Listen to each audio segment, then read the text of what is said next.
Mga idol, akong balikan ni akong mga tropang kurkong ho. Nagduwa, adlok sa balod. Muna ang pinakakuyaw nga surfing area diri sa Matik. Oh, tingnan ninyo. Tingnan ninyo. Oh. Naglaro-laro na yung mga kurkong ngayon. Oh, tingnan ninyo. Ano yung ginagawa nila? Oh. Oh. Binutbuhat nila yung kan.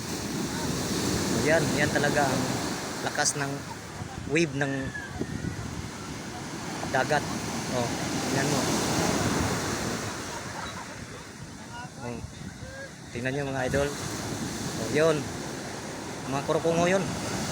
Walang magawa sa buhay. Oh. Tingnan nyo. Oh. Oh.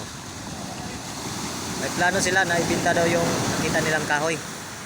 Nila alam na galit yung may-ari eh. May-ari ng kalikasan. Hindi. Tingnan nyo. Oh. Ang lakas ng panlay. Malakas na malakas eh. Oh. Tingnan nyo.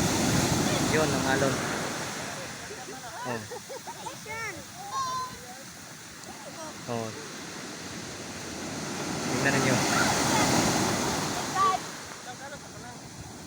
Oh, thank you.